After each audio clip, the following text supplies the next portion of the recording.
Bonjour et bienvenue. Alors aujourd'hui ce sera un tirage sentimental en miroir et on va regarder comment vous voyez cette personne, quels sont vos sentiments et quelles sont les actions que vous aimeriez qu'elle mette en place avec le tarot Moucha. Et face à vous, on va regarder avec le tarot de l'Art Nouveau comment cette personne vous voit, quels sont ses sentiments et quelles sont les actions qu'elle aimerait mener vis-à-vis de vous.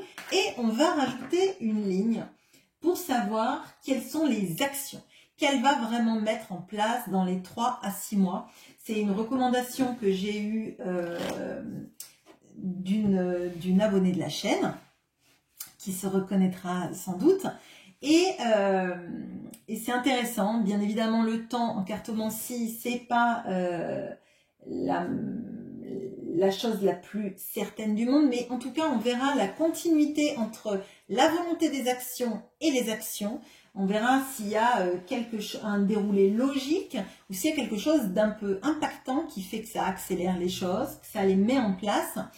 Voilà. Je voulais remercier aussi toutes les personnes qui s'arrêtent, qui s'abonnent, qui commentent, qui mettent des j'aime, bien évidemment.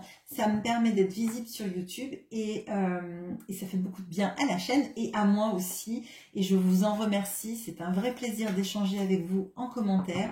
C'est un vrai plaisir d'avoir cette, j'allais dire cette communauté, je sais pas, est-ce qu'on est une communauté, je ne sais pas, mais en tout cas, on est, je crois et je l'espère, des personnes qui aiment partager ces petits moments de guidance et ces vidéos ensemble.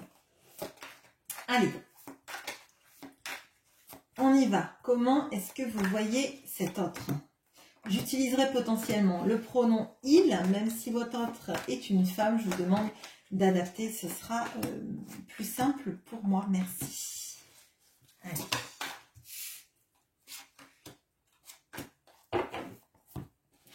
Tout à l'heure, en bougeant le tarot de l'Art Nouveau qui représente votre autre, il y a l'as de coupe qui est tombé. C'était une carte toute seule qui est tombée.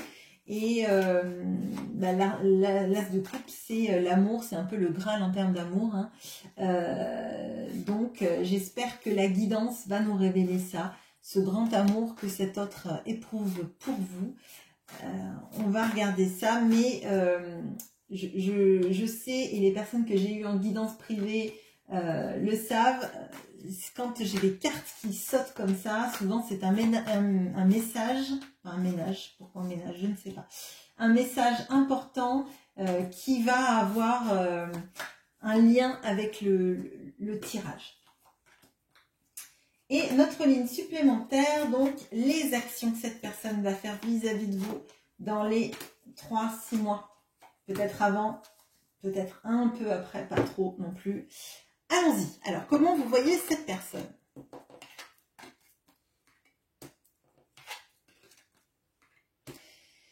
Ok. Alors, on a le 9 de bâton. On a le valet de coupe. Et on a le 7 de bâton. Bon. Alors, face à vous, là, vous avez quelqu'un que vous ressentez vraiment en mode repli. En repli sur lui-même, un peu barricadé dans ses peurs, un petit peu en train d'observer la situation de loin, sans s'impliquer, en tout cas, alors, pas émotionnellement, mais en tout cas vis-à-vis de vous, on sent qu'il y a une distance, en tout cas que cette personne ne vous laisse pas l'approcher.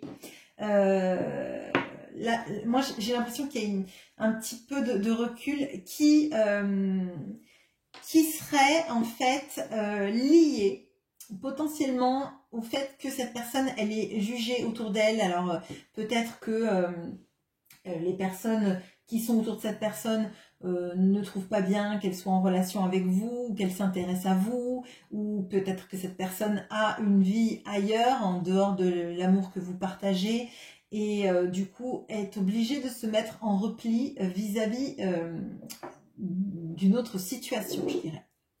Vous voyez aussi cette personne comme quelqu'un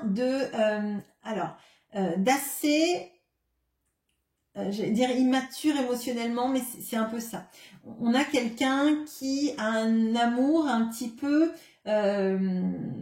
idéaliste, je dirais, qui aime de manière idéaliste, un petit peu même manichéenne dans sa manière d'aimer. C'est soit c'est l'amour fou, soit ça peut pas marcher. Quelqu'un qui se saborderait parce que trop dans le, vous savez un peu comme sont les ados. Les ados, c'est toujours est-ce que tu aimes bien ça? Ah, je déteste. Ou alors ah, j'en suis folle ou fou. C'est jamais, il n'y a pas de demi-mesure en fait. Hein. Et moi, je ressens cette personne dans ça en fait. Et c'est pour ça qu'à mon sens là, il y a quelque chose que vous expérimentez avec cette personne de très brusquant. Je dirais, cette personne quand elle se met en retrait, c'est pas un petit peu en disant, ben excuse-moi, j'ai besoin d'un jour pour me recentrer sur moi. C'est je coupe la communication, je rentre dans ma grotte et on n'entend plus parler de moi jusqu'à ce que je revienne un peu par miracle ou que vous allez le chercher dans sa tanière. Mais il y a quelque chose d'assez fort, assez confrontant en fait. C'est pas des petites réactions, c'est tout de suite je rentre dans ma coquille, tout de suite je me coupe à la communication, tout de suite je me braque, ou alors je fais front, je fais une barrière et je me cache derrière ma barrière. Donc là moi je vois quelqu'un de très de pas très tempéré dans sa manière de gérer la relation amoureuse, en tout cas vis-à-vis de vous, ou en tout cas dans sa manière de gérer ce qui peut se passer avec vous. Alors peut-être même quand il y a des conflits, c'est des vrais gros conflits, on va dire. C'est pas quelqu'un qui va dire oui, qui va être dans la volonté d'apaiser les dialogues. C'est plutôt quelqu'un qui va se fermer comme une huître, quoi. Hein. Alors, les sentiments que vous avez vis-à-vis de cette personne. Alors, on a le 7 de denier, on a le 3 de bâton et on a le 7 de coupe. Alors, déjà, je crois que vous faites preuve d'une grande patience vis-à-vis de cette relation et c'est pour moi une patience qui vous étonne vous-même.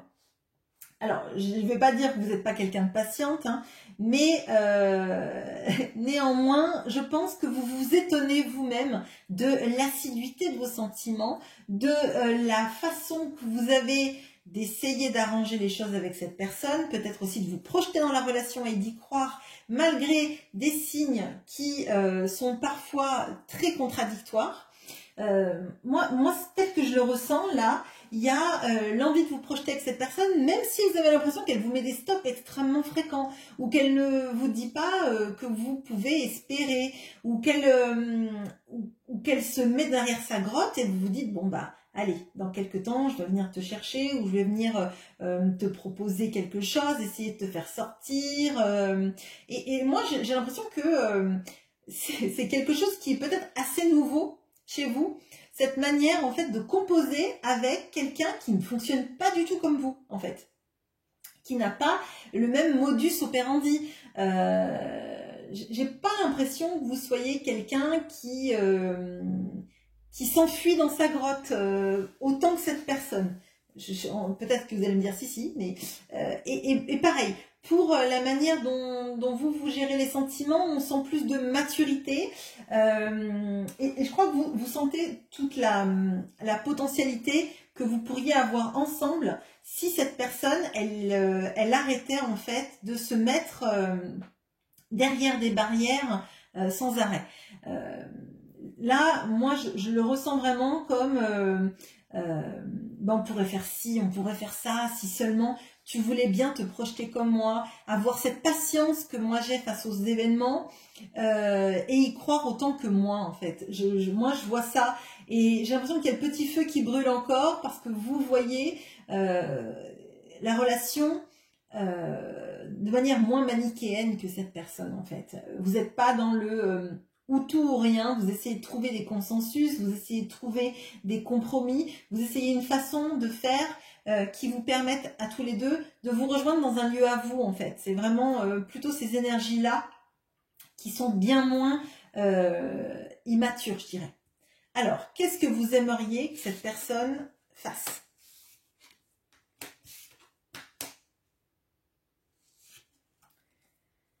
Alors, on a le 10 de denier. On a le roi de denier. Et on a le 3 d'épée. Bon. Alors, déjà, vous aimeriez que cette personne, elle puisse se projeter dans un avenir avec vous. Et alors, moi, ce que je ressens, c'est qu'elle se projette dans un avenir avec vous sans avoir la peur du lendemain, la peur de manquer, la peur d'être blessé, la peur d'avoir mal, d'avoir le cœur brisé. Je crois qu'en fait, il y a quelque chose que vous avez potentiellement compris sur le fait que cette personne se mette en retrait. C'est pas forcément vous mettre en retrait vous parce que vous n'êtes pas une personne qu'elle pourrait aimer, c'est qu'en fait elle vous distancie d'elle parce qu'elle a peur d'avoir mal, de se laisser aller dans cette situation, et elle a peur aussi de perdre des biens matériels. Elle a peur de pas arriver à gérer, potentiellement peut-être qu'elle a peur aussi de moins... Alors, il peut y avoir dans votre relation une notion de, par exemple, vous réussissez mieux votre carrière que cette personne, ou en tout cas que cette personne gagne maintenant moins d'argent que vous. Peut-être qu'il y a eu un twist dans sa vie, et ou qu'elle en perdrait, par exemple, si elle était dans une situation et qu'elle divorçait, peut-être, il peut y avoir de ça. Et vous, vous vous en moquez en fait. Vous avez pas besoin de vivre dans l'opulence pour vivre heureuse. On voit que il y a cette notion d'arriver à s'en sortir seule, donc vous n'avez pas besoin d'une abondance financière pour vous en sortir. Et si cette personne, elle perd de l'argent, par exemple, dans un divorce, vous vous en fichez complètement parce que vous, déjà, potentiellement, vous serez arrivé à vous faire votre équilibre financier de votre côté. Et c'est clairement pas ce que vous voulez dans la relation. Vous voulez quelqu'un qui soit franc, qui soit sincère, qui fasse des choses avec vous et qui vibre autant que vous vibrez. Et puis derrière, les biens matériels, ma foi, c'est bien d'en avoir, mais il faut pas que ça vous enferme en fait. Et donc là, moi, j'ai l'impression que vous voudriez dire à cette personne, les biens financiers, c'est sympa, c'est bien d'être à l'abri. Néanmoins, je voudrais pas que ça te dicte ta vie et que finalement on se retrouve à avoir tous les deux un cœur brisé parce que toi, tu préfères rester dans une situation insatisfaisante où tu te protèges de tout le monde, où personne finalement ne sait qui tu es vraiment, parce que chaque fois qu'il y a quelque chose qui te pique, tu te réfugies derrière ta barrière ou dans ta grotte, et c'est compliqué. Comment cette personne en face vous voit ?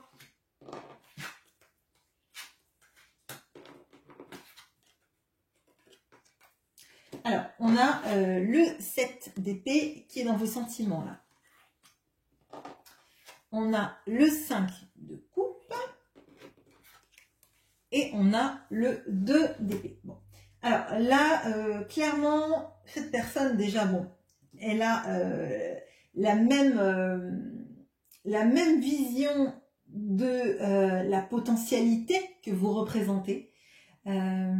Mais c'est un peu plus compliqué parce que cette personne, elle a l'impression qu'elle a un peu sabordé les choses. Il y a cette notion-là de vous êtes son plus grand regret. Hein. Alors, ça peut être parce qu'elle n'a pas voulu vivre la relation il y a longtemps avec vous et que du coup, vous avez pris deux chemins différents. Ça peut être aussi tout simplement parce qu'elle a privilégié sa grotte, sa situation, son confort financier au fait de vivre quelque chose avec vous totalement. Il y a un point là, un petit point alors j'allais dire d'alerte, mais c'est pas vraiment un point d'alerte. Cette personne a l'impression que vous êtes dans une situation dans laquelle de laquelle vous ne pourrez pas vous défaire. Et alors, je pense que ça peut parler de situation de vie.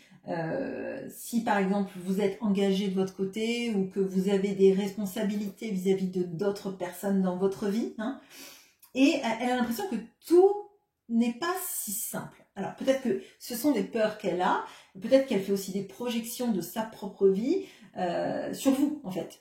Peut-être qu'elle vous dit peut-être qu'elle se dit qu'elle serait insatisfaisante pour vous, que de toute façon elle a loupé le coche. Parce qu'on a vraiment ces énergies-là de regret, de ne pas être allé au bout des choses, de ne pas avoir vécu ce qu'il y avait à vivre avec vous au bon moment. Peut-être aussi, tout simplement, que cette personne se dit qu'elle aurait dû vous connaître bien avant et qu'elle ne se serait pas mise dans toutes ces situations auparavant si elle vous avait rencontré. Bon, on refait pas, on fait pas le passé et surtout des choses qui n'ont pas eu lieu. Alors ça, c'est pas le jour de la marmotte, quoi. Hein. Bon, bref. Quels sont ces sentiments?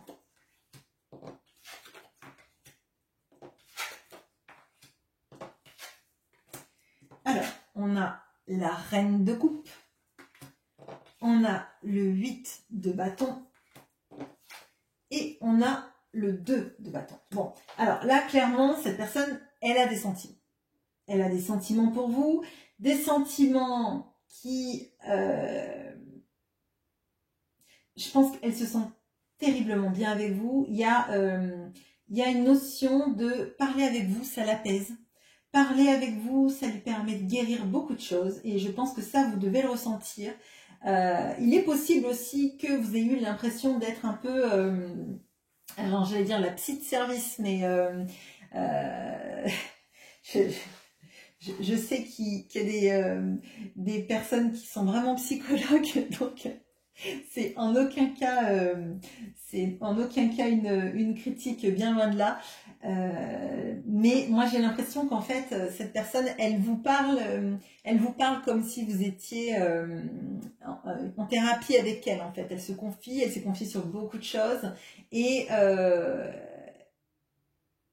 en fait c'est pour moi le vrai ressenti là, c'est vraiment ça, c'est vous l'apaisez, elle sait qu'elle peut vous parler de tout, qu'il n'y aura pas de jugement, mais en fait, vous pouvez pas être sa psy à la place d'un vrai psychologue, en fait. Vous pouvez écouter et vous pouvez être là pour cette personne, mais il y a des choses qui ne se font qu'avec un professionnel qui n'est pas d'affect vis-à-vis de la situation. Donc, même si vous êtes psychologue, potentiellement, si cette personne vous parle de choses, à un moment donné, vous allez être aussi dans une démarche, malgré vous, subjective par rapport à ce qui se passe. Donc, il y a quelque chose un peu, peut-être contrariant pour vous, en fait, d'être pas la personne spécialement seulement qu'on aime et à qui on se confie, mais d'avoir un peu l'impression que ce sont des séances gratuites, quoi. Enfin, je sais pas si vous comprenez ce que je veux dire, mais l'essence est là, c'est que elle est tellement bien avec vous, elle a tellement une facilité à pouvoir parler, même malgré elle, parce que ça peut être quand même quelqu'un qui est taiseux, mais il y a des choses qui se débloquent quand elle est à votre contact. Alors peut-être parce que justement, vous avez de l'empathie ou que peut-être que vous êtes psychologue aussi et que ça vous parle ou qu'il y a une appétence pour tout ce qui est de la thérapie. Hein. Et vraiment, on le ressent, que cette personne, elle est vraiment... c'est vous, en fait, qui représentez la personne à qui elle a envie de se confier et avec qui elle est bien. Excusez-moi, j'ai fait un peu de digression. Bref. Elle voit aussi qu'elle aimerait se projeter avec vous. Alors, là où vous aviez un 3 de bâton, le 3 de bâton, on a commencé à faire l'itinéraire, on attend maintenant que le bateau arrive, on sait qu'il va arriver. Le 2 de bâton, c'est plutôt, j'aimerais bien partir en voyage, mais il faut déjà que je réfléchisse à dans quel pays j'ai envie d'aller. Donc c'est vraiment plutôt jeune. Et le 2 de bâton aussi, ça peut être des petits soucis de communication. Alors je vous ai dit qu'elle aimait se confier à vous, mais à mon sens, il y a des ratés dans la communication, c'est-à-dire que pour s'épancher, elle sait dire ce qui lui pèse, peut-être même si c'est avec parcimonie, hein, mais il y a de ça. Mais elle ne sait pas dire, en fait, les choses importantes qui sont liées à votre couple, aux choses que vous pourriez bâtir, aux envies de vous projeter ensemble. Ça, elle ne sait pas. C'est jeune, c'est à l'intérieur d'elle-même, et c'est peut-être aussi lié à ces regrets qu'elle a, de la manière dont s'est passée la relation ou a évolué dans un sens votre relation. Et aussi, peut-être aussi parce qu'elle croit que vous êtes enfermé dans une situation que vous ne pourrez pas vous dégager de cette situation. Peut-être qu'elle ne met pas, assez d'efforts pour essayer de partir à la conquête. Il y a vraiment de ça. Alors, maintenant, quelles intentions elle a vis-à-vis de vous? Alors, on a le chariot, on a la lune, et on a l'as de bâton. Alors, là, du coup, j'ai très peur de cette ligne-là, parce que celle-là, elle bouge, en fait. Elle bouge. Bon. Elle a envie de partir à la conquête vis-à-vis de vous, de partir vous rejoindre dans quelque chose où vous seriez tous les deux, vraiment, avec l'impulsion, cette passion, ce nouveau départ, cette nouvelle impulsion, de l'as de bâton, qui éclaire un peu comme une torche toutes les zones d'ombre de cette situation. Par contre, elle a peur. Elle a peur. Là, on a quelqu'un qui a beaucoup de peur, beaucoup de regrets, on a quelqu'un d'assez, je pense, nostalgique face à vous. Vous l'avez vu comme quelqu'un d'assez manichéen dans ses rapports amoureux. Là, on sent vraiment quelqu'un, effectivement, qui a peur de se tromper, qui a peur de faire des actions, qui a peut-être peur de perdre une situation déjà existante, de perdre de l'argent. On a quelqu'un qui a vraiment peur. Hein. On n'a pas quelqu'un qui a des petites peurs. Il ne manquerait plus qu'il y ait le 9 d'épée, mais qui est peut-être caché là, d'ailleurs, je ne sais pas, on va voir. Mais on a quelqu'un qui a peur de se tromper, qui a peur de suivre son intuition, qui a peur de faire les mauvais mouvements, qui a peur de communiquer de la bonne manière. Et pourtant, cette personne, elle a des sentiments pour vous. Donc là, dans les intentions, elle a envie quand même. Elle a envie de vous rejoindre, elle a envie d'éclairer sa route, de brandir sa torche, sa passion et d'y aller, mais elle a peur de se planter. Bon. Maintenant, qu'est-ce qu'elle va faire pour de vrai? Et alors là, c'est là où moi, j'ai peur. Alors, je ne sais pas si pour vous, le suspense est tel que le mien, mais... Ok. Bon, ouf. Alors... On a le 3 de bâton. Le fameux 3 de bâton, je vous disais, pour l'instant, elle en était au je réfléchis, que j'ai envie de partir, mais je ne sais pas dans quel pays. Bon, elle sait dans quel pays. Elle va quitter une situation amoureuse dans laquelle elle est. Si on a quelqu'un là qui est dans une triangulaire, qui est dans une vie avec quelqu'un d'autre, on a quelqu'un qui part pour vous rejoindre, qui quitte cette situation. Et on a la reine de denier. Alors, si cette personne est engagée actuellement avec quelqu'un pour qui les signes extérieurs de richesse sont importants, que la matérialité est importante, que le fait d'avoir une jolie maison, des jolis vêtements, une jolie voiture, etc. est important, c'est quelqu'un qu'elle va quitter parce que c'est quelqu'un qui ne correspond plus à qui elle est actuellement, à ce qu'elle vibre. Elle a compris qu'elle préférait la reine de coupe à qui elle peut parler, même si elle parle de manière maladroite à cette personne, même si elle vous parle de manière maladroite d'elle, de ses peurs, de ses envies, de ses angoisses, de ses souffrances aussi, peut-être passées. Hein. Si elle a besoin d'être avec vous, elle se rend compte que finalement, elle a vécu toujours avec quelqu'un qui l'aimait pour sa potentialité financière, sociale et malheureusement qui n'a pas été cherchée au bout du bout en fait, qui n'a pas été cherchée à connaître qui elle était vraiment. On voit que c'est quand même quelque chose qui est long mais qui va aboutir, qui va sans doute durer, parce que si effectivement il y a triangulaire là, la séparation va être sans doute compliquée. Si cette personne aime vraiment énormément l'argent, je pense qu'effectivement la peur de plus être dans le 10 de denier est justifiée. Néanmoins, je crois que ça vous vous en fichez éperdument. Et que ce qui compte, c'est de vous projeter ensemble. Et là, on voit que cette personne, il y a le feu quand même. Enfin, il y a le feu. Elle a le feu qui couvre à l'intérieur d'elle et qu'elle a envie de vous retrouver et de se projeter dans quelque chose à deux, en fait. Voilà ce que j'ai pour vous. J'espère que ce tirage vous aura plu et je vous souhaite une bonne journée. À bientôt.